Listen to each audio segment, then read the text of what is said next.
আমার কোনো বন্ধু নেই, তাই আকাশের তারাদের কাছে একটা বন্ধু ধার চাইলাম। শুকতারা ধ্রুবতারা কিছুক্ষণ ফিসফাস করে বলল, কেন, কি হলো তোমার পঞ্চসখীর, সে সীতা গীতা নিতা রিতার মিতার? আমি বললাম, অশালীন কৌতূহল ভালো নয়, একটা ছোট্ট তারা চাইছি বলে এত বড় কৈফিয়ত। ওরা দুজনে খিলখিলিয়ে হাসল। তারপরে দুজনে দুজনকে ছোট্ট চুমু খেয়ে একজন উড়ে গেল ভোরের দিকে, আরেকজন সন্ধ্যের দিকে। আমরা আজকের সন্ধ্যে একদম অন্যরকম একটি অনুষ্ঠান নিয়ে আপনাদের সামনে হাজির হয়েছি। কবিতা নিয়ে অনুষ্ঠান আপনাদের কেমন লাগে? কবিতা পড়তে আপনাদের কেমন লাগে? আমার মনে হয় নির্জনে কবিতা পড়ার মজাই আলাদা।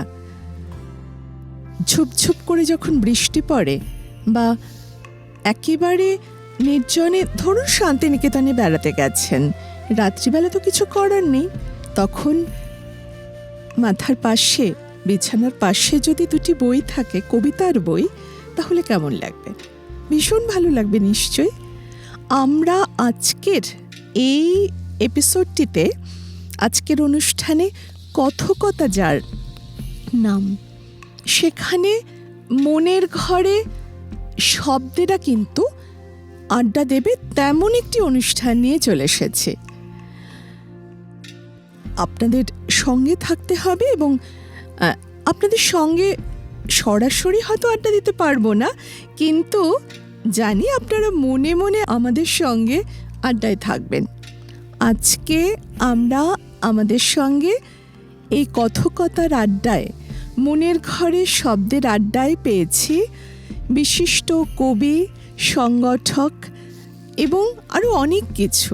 তার কাজের পরিধি বিস্তৃত, কবি পিনাকি রায়কে। পিনাকিদা, আমাদের আজকের এই কথকতার মনের ঘরের শব্দের আড্ডায় আপনাকে জানাই স্বাগত। নমস্কার মহুয়া। নমস্কার। সামনে আপনারা যারা শুনছেন এই অনুষ্ঠান, তাদের সবাইকে আমার শুভেচ্ছা এবং ধন্যবাদ। হ্যাঁ মহুয়া, বলো। আচ্ছা, কবিতা আপনার কাছে কি, কেন, কি রকম? কবিতা আসলে আমরা একটা কবিতা লেখার ক্ষেত্রে সুনীলদার একটা আপ্তবাক্য প্রায়, এটা সুনীল গঙ্গোপাধ্যায়ের, সেটা আমার কাছে অদ্ভুতভাবে এসে গেছিল। আমি জানি তিনি বলেছিলেন যে, যা কবিতা লেখার জন্য বলেছিলেন, যে কোনো একটি ছেলেকে বলছেন, ইন্টারভিউ করছেন, কবিতা দিয়েছে যখন, তাকে বলছে, তুমি প্রেম করেছো? তো চুপ করে আছে। প্রেম যদি না করো আর প্রেমে যদি ধাক্কা না খাও, তাহলে কোনো কবিতা লেখা হবে না। প্রেমে ধাক্কা খাবে, হুড় করে কবিতা বেরোবে। তো আমার জীবনের প্রথম কবিতাটা, প্রেমে ধাক্কা আমি খাইনি, সে আমাকে ভালোবাসতো, কিন্তু যে কোনো কারণেই সে আমার কাছে চলে যাচ্ছে আর কি, এরকম একটা অবস্থায় যখন আমাকে খবরটা দিয়েছিল, আমি বাড়িতে খুব মনমরা হয়ে গেছিলাম। এবং তারপরে আমি সেই কবিতাটি, আমার একটা কবিতা এসেছিল, সেই কবিতাটা আমি লিখি, আমি তাকে শোনাই। সে কতটা বুঝেছিল আমি জানি না, কিন্তু তারপরে যারা কবিতার জগতে রয়েছে সেই সময় আমাদের সিনিয়র্স যারা, তাদেরকে যখন শোনালাম, বলবো বাহ, সঙ্গে সঙ্গে নিয়ে প্রথমে কবিতাটি একটি খুব নাম করা তখনকার কাগজ, দীপাঞ্জন দত্ত, সে মারা গেছে, আবর্ত, অর্ধেন্দু চক্রবর্তী কবিতাটা নিয়ে গেছে, সরাসরি ছেপে দিল। তখন আমি বুঝলাম যে তাহলে কবিতা হয়তো আমার দ্বারা হবে। এবং অর্ধেন্দুদা বললো যে, অর্ধেন্দুদা কেন, সবাই সিনিয়র যাদের বলছি নাম, তাদের সবাই বললো, তুই কবিতাটা লিখতে হয়তো পারবি, চেষ্টা কর, দেখ। তো সেই কবিতাটা দিয়ে আমি বুঝতে পারলাম যে আমার কবিতা হবে, এটাই, আর কিছু না। তারপরে তো এখন সামাজিক যত টাল মাটাল, যত বয়স বাড়ছে, আমি জানি না আমার ম্যাচুরিটি বাড়ছে কিনা, তো হ্যাঁ, তো কবিতা লেখা চলছে আর কি। আমি জীবনে তো প্রচুর পোস্ট এডিট লিখেছি, রাজনীতি করেছি ছোটবেলা থেকেই, মানে একদম স্কুল থেকে একেবারে স্কুল, তারপরে কলেজ, তারপরে তো তার পরবর্তীকালে জীবনে এখন সরাসরি না করলেও সমর্থন তো করি কাউকেই, যারা সমর্থন করে না বলে তার মিথ্যে কথা বলে। হ্যাঁ বলো। তার মানে আপনি শুরুতে যেটা বললেন, সেটা হচ্ছে তাতে যা বোঝা গেল যে একটা ধাক্কা না খেলে কোনো কোনো মানুষের, সব কবির ক্ষেত্রে হয়তো নয়, কিন্তু হ্যাঁ সুনীল গঙ্গোপাধ্যায় যখন বলেছেন, এবং আমরা সত্যি আমরা যখন লিখতে শুরু করেছি প্রত্যেকেই ছোটোবেলা থেকেই লিখতে শুরু করেছি, এবং তারুণ্য বলুন বা যৌবন বলুন, সেই সময়টায় সেই দুঃখ, বিরহ, যন্ত্রণা, আঘাত, এবং তারপর যত জীবন গড়ায় তাতে মনে হয় যেন একটা দুঃখ যেন কবিতার পাশাপাশি একেবারে স্রোতস্বিনী হয়ে চলতে থাকে, এটা মনে হয়। এবং সেটাই বোধহয় কবিতাকে আমাদের লিখবার একটা অনুঘটক মনে হয়। সেই কবিতাটা শুনি। হ্যাঁ, কবিতার সঙ্গে তো দুঃখের সম্পর্ক সেই কবিতাটা শুনতে চাই, কিন্তু মানে পাশাপাশি সবসময় শুয়ে আছে, পাশাপাশি শুয়ে আছি, পাশাপাশি দুঃখ যেন, এরকম একটা ব্যাপার। একদম একদম। তো সেই কবিতাটা একদম, ওই কবিতাটা হচ্ছে, ওই কবিতাটা কিন্তু আমার মনে আছে আর কি, আমার মেমোরিতে রয়েছে। মানে আমি এত পাঠ করেছি বিভিন্ন মঞ্চে, সেটা মুখস্থ হয়ে গেছে। কবিতাটার নাম হচ্ছে তোমাকে দিলাম।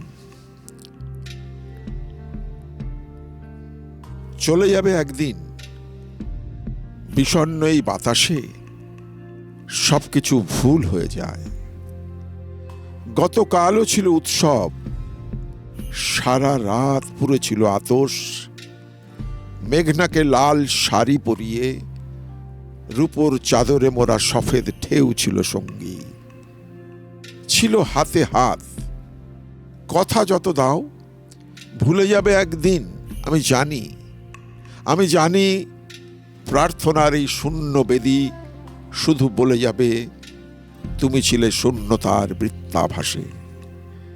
আমার অক্ষমতা যদি রাখো বুকে, তুমি জেনো তোমাকে দিলাম এই মেঘলা আকাশ, তোমাকে দিলাম আদিগন্ত ঢেউ, তোমাকে দিলাম প্রথম কৃষ্ণচূড়া, তোমাকে দিলাম আমার সব ভুল। বাহ, খুব সুন্দর, খুব সুন্দর। সেই মেয়েটি তার মানে কবিতার জগতের নয়? না। আচ্ছা, আপনার একটি কবিতা আমি এই মুহূর্তে বেছে নিলাম। কবিতাটিতে প্রথম কয়েকটি লাইন দেখতে পাচ্ছি এরকম, যেমন আজকে তো একটা সুন্দর সন্ধে। বন্ধুরা, আপনারা নিশ্চয়ই পূর্ণিমার সন্ধেগুলোকে অন্যরকমভাবে সাজিয়ে তুলতে, উদযাপন করতে চেষ্টা করেন, বা যদি কিছু নাও বা করেন, ছাদে গিয়ে দাঁড়িয়ে আকাশের দিকে তাকিয়ে থাকতে নিশ্চয়ই ভালো লাগে। তো আপনার এই কবিতাটায় শুরু থেকে আমি যেটা পেলাম ভাল লাগলো বেশ। জানলায় দাঁড়িয়েছে গোটা চাঁদ, আঁখি পল্লব বলেছে থাকবো আমি সারা রাত। রক্তের মতো বয়ে চলা মন উতরল, আগুনের ঝাঁঝ ফাগুন দহনে কিভাবে ছিটাবো ঝর্ণার মতো শীতল জল। মেয়েটি বলেছে অশ্বগতিতে ছুটে যাব পাশাপাশি, ছুটে যাব হাত ধরে বালিময় রাস্তায়। দুপাশে থাকুক বৃক্ষেরা সাক্ষী, ঘোর সংসার স্থাবরে আর সুখ কি।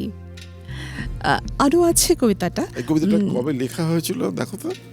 এটা 3/4/2013। প্রায় 13 বছর আগে। হ্যাঁ, তার মানে এখানে যে মেয়েটির কথা আছে, এই কবিতাতেও সেই মেয়েটির কথাই, সেই মেয়েটির অনুষঙ্গ হয়তো এসেছে, হয়তো বা নয়। পরবর্তীকালে অন্য অনুষঙ্গ আছে। এটা আমার কবিতাগুলো না সমস্তটাই কিছু না কিছু মানে সত্যি ব্যাপার। সেটা কবিতা তো সবসময় একটু পর্দা দিয়ে করা হয়, একটা পর্দার আড়াল থাকে, একটা খোলস থাকে। হ্যাঁ, সে খোলসের মধ্যে হেলমেট থাকে আর মানে ছোট কচ্ছপের মতো। তো সেই এখানে একটা হেলমেট পাওয়া গেছে। হ্যাঁ, আমাদের প্রত্যেকের জীবনে এরকম একটা হেলমেট বা হেলমেট পরে থাকতে আমরা খুব ভালোবাসি, কেন না বাঁচা যায় তাতে। একদম একদম। আমাদের বিশেষ করে আমাদের কবিদের শিল্পীদের একটা হেলমেট, অদৃশ্য হেলমেট পরে পথ চলতেই হয়, এটা আমাদের। একেবারে। এবং এটা সারা পৃথিবী জুড়ে এবং সভ্যতার পর থেকে যতদিন থেকে কবিতা লেখা হচ্ছে, সমস্ত কবি বলেছিল না কোন রাজা সম্রাট যে সমস্ত কবিদেরকে ধরে ওরা এত অত্যাচার করছে, ধরে বেঁধে যা করে নিয়ে মাছ সমুদ্রে ফেলে দাও, এটাই ফার্স্ট অর্ডার। আচ্ছা, কবিদের প্রতি এত ক্ষোভ কেন মানুষ? আসলে কবিতা এত সবচেয়ে নরম, আর কবিতা খুব মিষ্টি নরম। কবিতা কোনো কারোর ক্ষতি করে না, সারা পৃথিবী জুড়ে কোনো মানুষের ক্ষতি করে না। একেবারেই তাই। ক্ষতি করে একটা জিনিসের, একজনের ক্ষতি করে, তারা ভয় পায় রাষ্ট্রের ব্যবস্থা, তারা ভয় পায়। সেই জন্য কবিদের উপরে মারাত্মক রকমভাবে আক্রমণ নেমে আসে। ওই জন্য বললাম ওটা ওই হেলমেট কিংবা খোলসটা না দিলে, পর্দাটা না টাঙিয়ে রাখলে তাহলে বড় বিপদ আছে। আচ্ছা, সাম্প্রতিক অবস্থায় কবিদের সৌহার্দ্য বা কবিদের মধ্যে বন্ধন, এটা আপনি কীরকম অনুভব করছেন? আপনার তো যাত্রা বহু বছর ধরে পথ হাঁটছেন, অনেক কিছু দেখেছেন। সুনীল গঙ্গোপাধ্যায়ের আমল থেকে তাদের পাশে বসেও দেখেছেন, শক্তিদা, হ্যাঁ আমি দা বলছি, কাটিয়েছি। প্রবাল কুমার বসু এখনকার কবি, তার বিয়ের বরযাত্রী হিসেবে আমরা গেছিলাম, শক্তিদাও ছিল। বাহ বাহ। আমি মানে শক্তি চট্টোপাধ্যায় বলতে আমি পাগল। আমার যদি এ সৌভাগ্য হতো, সুনীল গঙ্গোপাধ্যায়কে আমার দেখবার সৌভাগ্য হয়েছে রবীন্দ্র সদনে, খুব মজা হয়েছিল ভীষণ, খুব মজারও, খুব মানে চুপ। শঙ্খ ঘোষ যেমন একেবারেই চুপচাপ, কোনো কথাই বলেন না বিশেষ, কিন্তু সুনীল গঙ্গোপাধ্যায় মাঝে মাঝে খুব মজার কথা বলে দেন। অসাধারণ, মানে অগ্নিবর্ণ বলে একটি ছেলে পুরুলিয়ার, তার নাম অগ্নিবর্ণই দিয়েছিল কবিরা সবাই মিলে। সে মানে অদ্ভুতিক্রমবাজ, তো ভীষণ ভালো কবিতা লেখা, হারিয়ে গেছে এখন। তো সে যাকে বিয়ে করেছে সেও কবি, সে তার কবিতা বিখ্যাত সব জায়গায় বেরিয়েছে। তো ও চটি ছিঁড়ে গেছে, সোজা টাং লাটপাট করে সুনীলদার কাছ থেকে পয়সা নিয়ে নিল চটি কেনা, চটি দেখিয়ে। সুনীলদা পয়সা দিল, দেওয়ার পর শোন এই পয়সা দিয়ে চটিটা কিনবি, তবে বৌদির কাছে গিয়ে আবার নিবি না। ঘটনাটা হচ্ছে বাড়ি ফিরে সুনীলদা জিজ্ঞেস করেছিল এই অগ্নিবর্ণ, হ্যাঁ অগ্নিবর্ণ আসলো, তার পায়ে কিছু নেই, চটি নিয়ে একটা ছেঁড়া চটি দেখালো, আমার কাছে চটির দাম নিয়ে গেলাম, দিয়ে দিয়েছে। এবার ওর কাছ থেকেও ঝেড়েছে, এখান থেকেও ঝেড়েছে। এইটা হচ্ছে অগ্নিবর্ণ, একটা মানে মারাত্মক কবি। এটা একটা কবিতার অদ্ভুত একটা চরিত্র, আর মজার।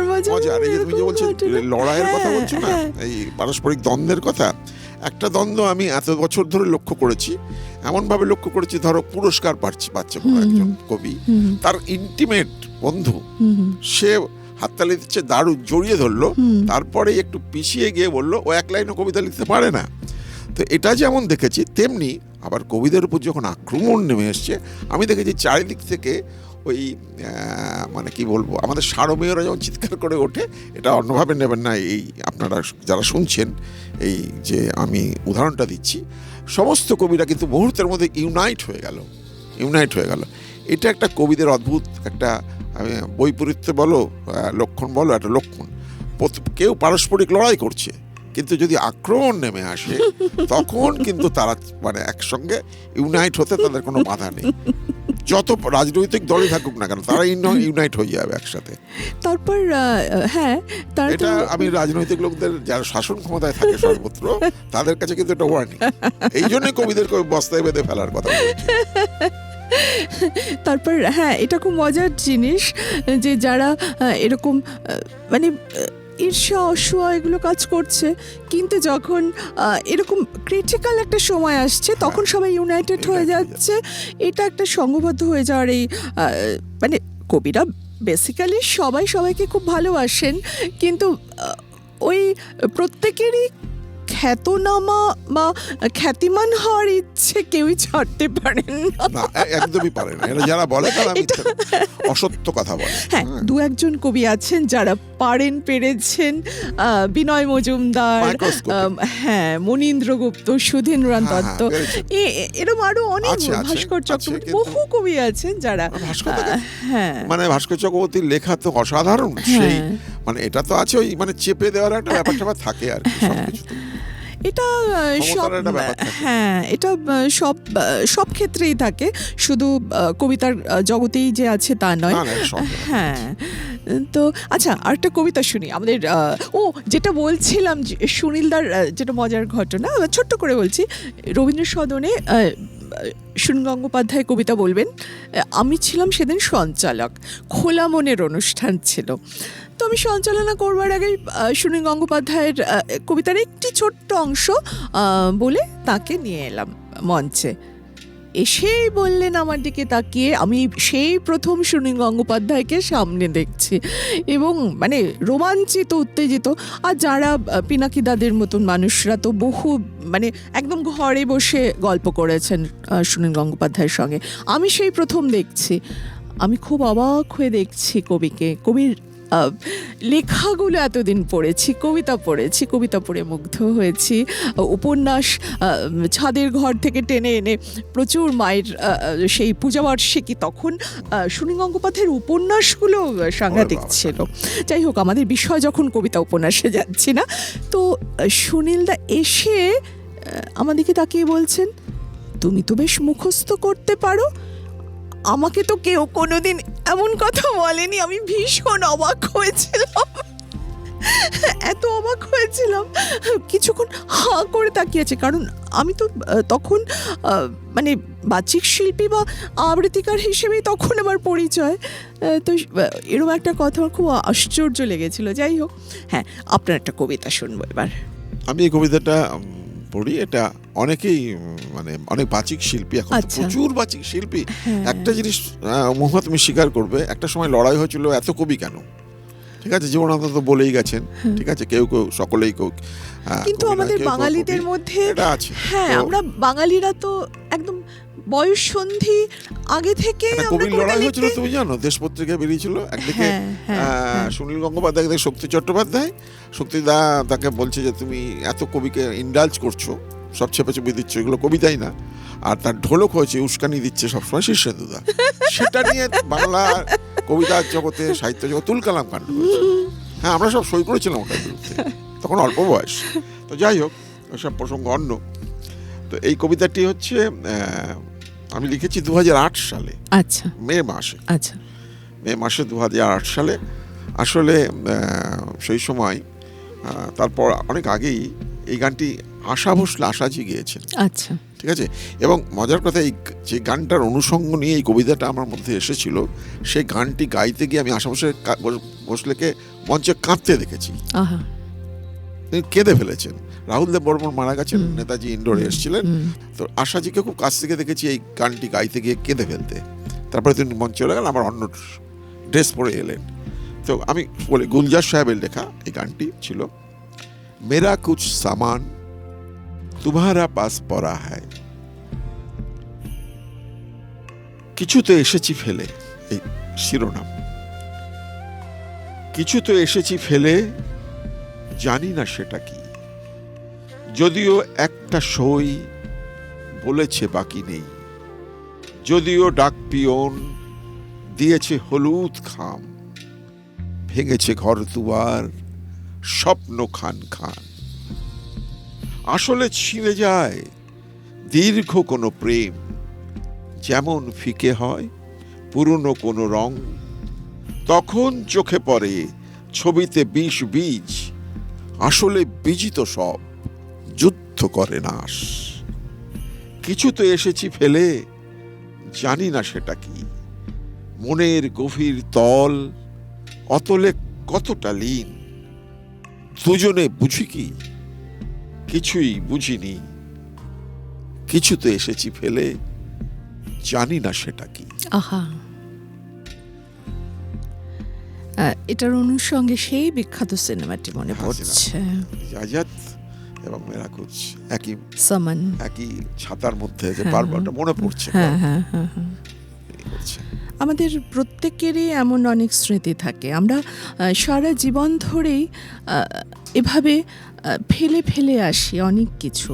আমাদের স্মৃতি, আমাদের বাল্যকাল, কিছু ফুল, কিছু সুবাস, কিছু মানুষ, অনেক কিছু।